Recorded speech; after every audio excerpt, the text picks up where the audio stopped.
சக்தி அதிகம் எதற்கு? வேலுக்கா? முருகனுக்கா? இந்த கேள்வி பலருக்கும் வரும். சக்தி அதிகம் வேலுக்கா? இல்லை முருகனுக்கா?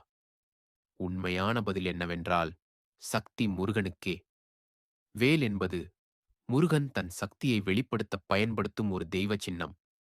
சூரியன்தான் ஒளி. அதன் கதிர்கள் ஒளியை வெளிப்படுத்துவது போல முருகன்தான் சக்தி. வேல் அந்த சக்தியின் வெளிப்பாடு. வேலுக்கு சக்தி இருப்பது, அது முருகனின் கையில் இருப்பதால்தான்.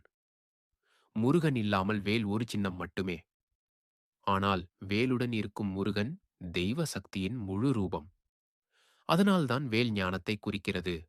முருகன் அந்த ஞானத்தின் மூலமாக இருக்கிறார். முடிவாக சொல்ல வேண்டுமென்றால், சக்தி முருகனிடமிருந்து வருகிறது. அந்த சக்தியை நமக்கு உணர்த்துவது வேல்.